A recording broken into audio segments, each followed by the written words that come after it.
latest controversy out of the Trump administration has come from his press secretary, Sean Spicer. When talking in reference to the chemical attacks in Syria in which Assad is believed to have used sarin gas against his own people, he compared it to World War II and Hitler, stating at first that Hitler did not use gas on his own people, which is obviously not the case. And then he later clarified by using the words Holocaust centers and describing how that was not the same way as how Assad did it. And now, of course, the internet and everyone has been just throwing out all sorts of theories as to why he did this and why this happened. And a lot of it is, it's like, oh, it's anti-Semitism, it's Holocaust denialism. They're like, oh, the Holocaust didn't happen or wasn't a big deal. They're trying to downplay it, which is definitely a possibility. There's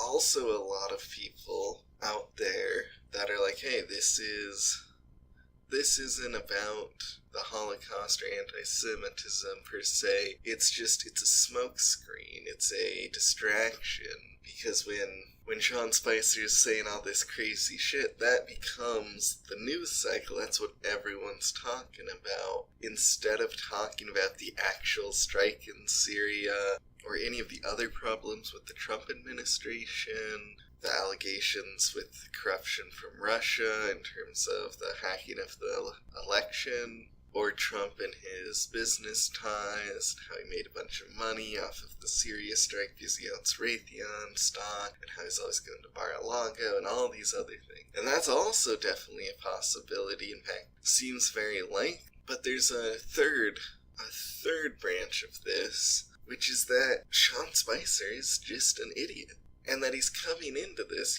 completely unprepared.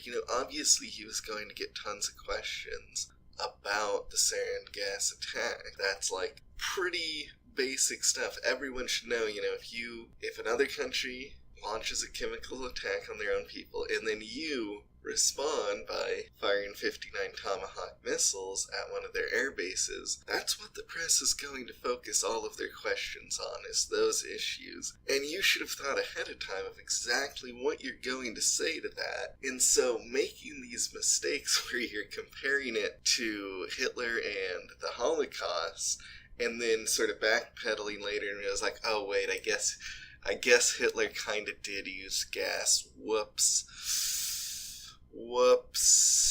Like, that's an unprecedented level of incompetence for someone in a relatively significant position within the White House.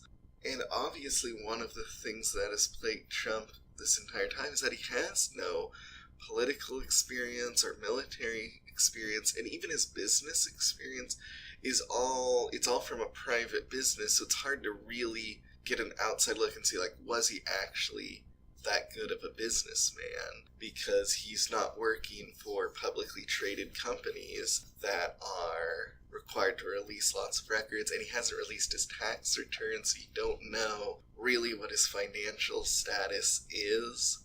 We don't really know which of these three is what happened, but all of them are pretty fucking terrible. And I do think it's very important to keep in mind that the Trump administration may not be this, devious, racist, nationalist entity that's, trying to start the next Holocaust. And it may not just be this, super corrupt, Trump's just in it for the money, he's in debt to some Russian oligarchs, and that's why he's doing all this shit, and being like all the Russian connection is all from that. While that's definitely possible, it's also possible that Trump is just incredibly incompetent, and he's a narcissist, and he loves attention, and he thinks he can do anything, and he's incredibly delusional, and may have largely surrounded himself with many people who fall into that same boat. And now they're gonna have to blunder their way through the next 4 years.